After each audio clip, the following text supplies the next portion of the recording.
And welcome to today's session on the double entry system. My name is Salma Siddique and I'll walk you through the key concept of the double entry system, its foundation, rules, examples, and importance in accounting. So let me give you an overview. First, let us begin with a brief overview of the session. Accounting, let's talk about its definition. As we know, is the language of the business. It helps organizations track their finances, make informed decisions, and ensure compliance with regulations. One of the cornerstones of accounting is the double entry system, which ensures that every transaction is recorded in a way that the accounting equation stays balanced. This system is used in every modern accounting framework and is integral to financial reporting. So, definition of the double entry system. Now, you might ask, what is this double entry system? It means that every financial transaction has two aspects, at least one debit and one credit. Think of it as the principle of the duality, where every action has an equal and opposite reaction. For example, when you purchase an item and you receive the item, which is an asset, and you pay for it with cash, which affects your cash. This process keeps the accounting book balanced and prevents error in accounting. In simpler terms, for every debit entry recorded in one account, there must be an equal and corresponding credit entry in another. This system helps ensure that the accounting equation always balances. Asset equals to liabilities plus owner's equity. Now, I've spoke about this accounting equation in the previous chapters. So by this time you're familiar about it. So let's go with the historical background. The concept of double entry accounting was first recorded in the 15th century by Luca Pacioli, an Italian mathematician. He is often referred to as the father of accounting. And his work, Summa de Arithmetica, laid the foundation for modern accounting practices. Before Pacioli, merchants would record transactions in various forms, but they lacked a formal system to ensure balance in their records. Pacioli's introduction of double entry revolutionized financial recording keeping by ensuring every transaction had a balanced reflection. Now, for the key principle, the fundamental principle of double entry accounting is simple. For every debit, there is a corresponding credit. This means that every increase in an asset must be matched by a decrease in another asset or an increase in liability or equity. This dual impact on accounts ensure that the accounting equation asset equals to liabilities plus equity remains in balance. For example, if a business buys equipment with cash, the company's asset increases but cash decreases. In this way, the transaction remains balanced.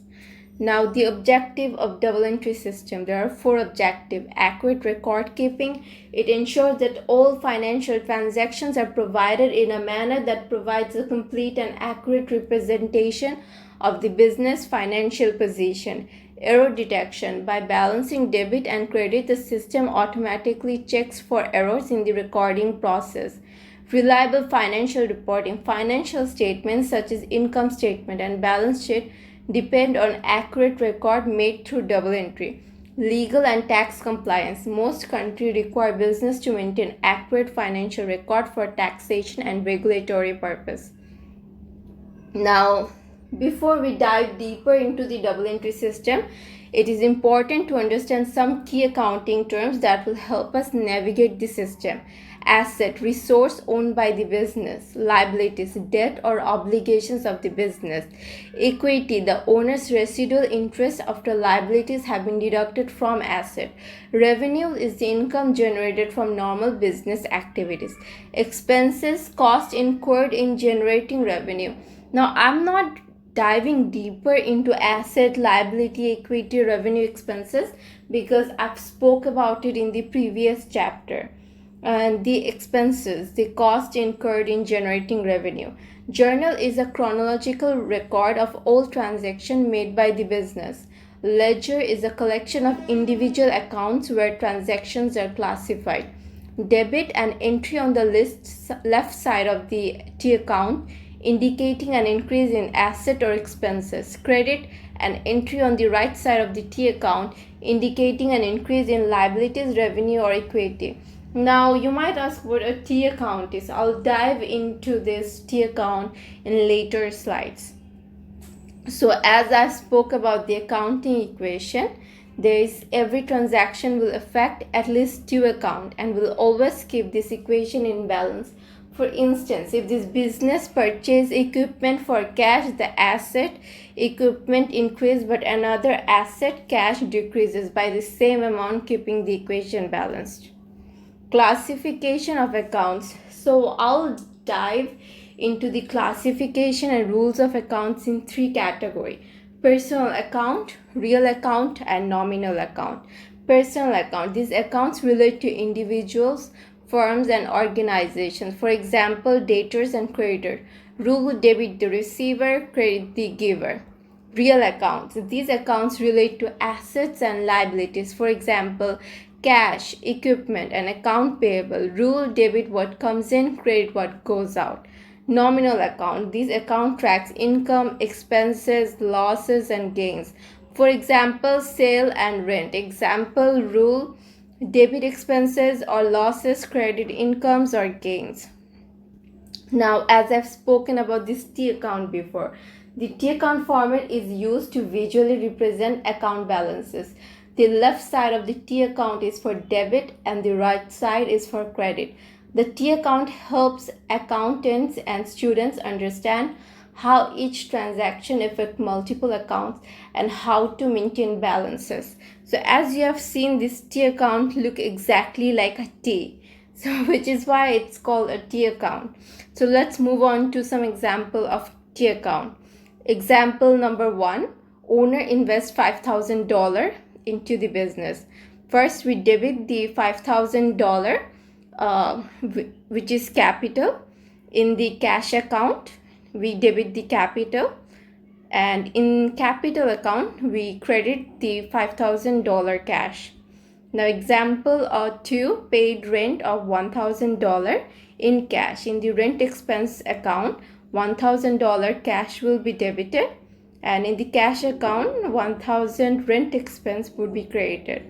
Now, example 3 is sold goods for $2,500 cash.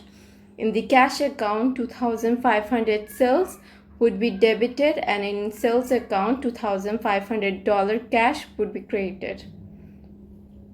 So these examples show how every transaction touches at least two accounts and ensures that the accounting equations remain balanced. Now, for journal entries, the journal entries is where all transactions begin. Every contains the date, the account involved, the amount debited and credited, and a brief description of the transaction. For example, purchase good for cash, debit purchase account, credit cash account. So as for journal entry, I've said the example: purchase good for cash, we debit the purchase account and we credit the cash account. Now, for posting to ledger, after transactions are recorded in the journal, they're posted to the ledger. The ledger contains individual accounts for each asset, liability, equity, revenue, and expense. For instance, the cash account ledger will show all cash-related transactions. The ledger will keep track running balances and make it easier to prepare the trial balance and financial statement. And the ledger example is cash account, purchase account, balancing account. Once transactions are posted to the ledger, each account needs to be balanced. Balancing means totaling the debit and credit sides and finding the net balance. For example, if the debit side of an account exceeds the credit side, the account has a debit balance and vice versa. The final balance is carried forward to the next period. Trial balance. A trial balance is a list of all the ledger account and their balance. It ensures that the total debit equals total credit, which confirms the arithmetic accuracy of your accounting record. If the trial balance doesn't balance, it indicates error in recording or posting. So the example is cash account, debit 10,000, sales account, credit 15,000. and the rent account debit 5,000. Now there is various errors in trial balance. So these errors may not always be revealed by the trial balance, but these are the common errors that occur.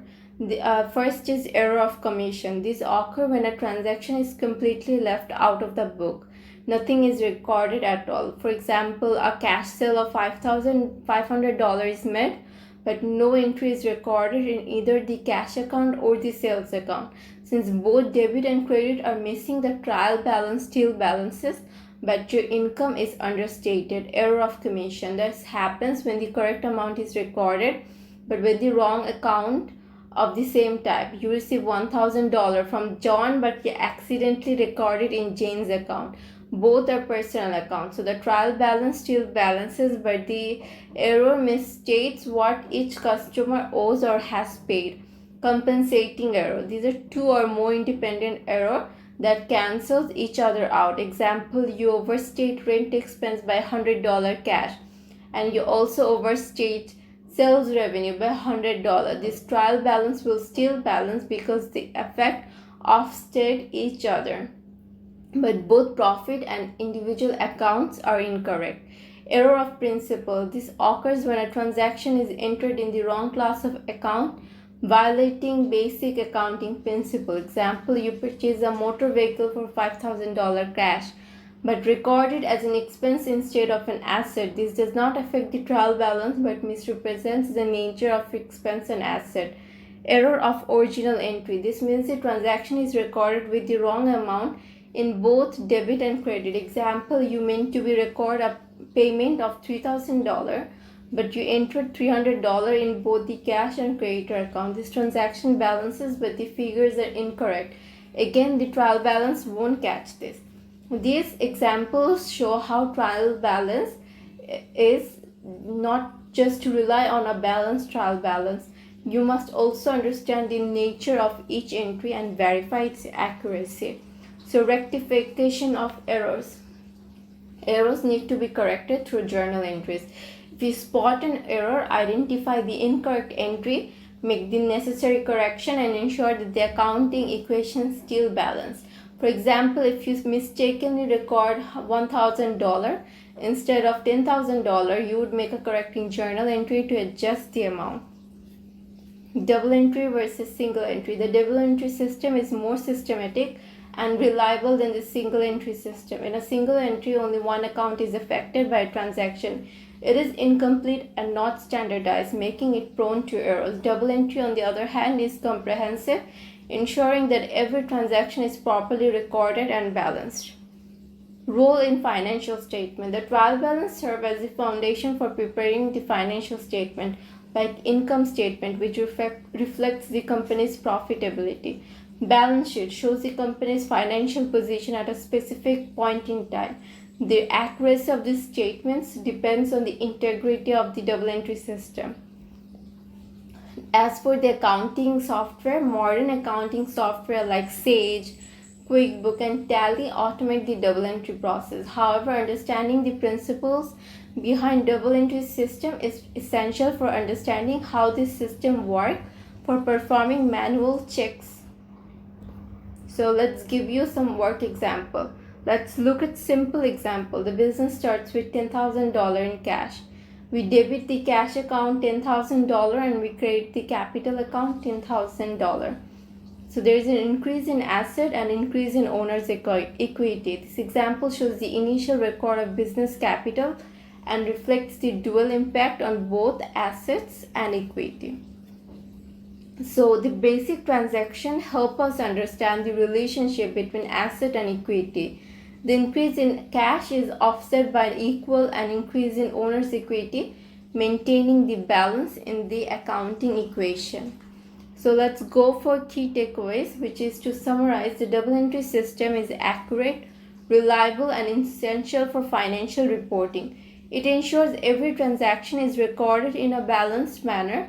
It is foundational for further studies in accounting and real-world application. So I'm done with this chapter. Thank you for your attention. I hope this session helped you understand the double entry system. If you have any queries, please let me know in the comment section. Thank you very much.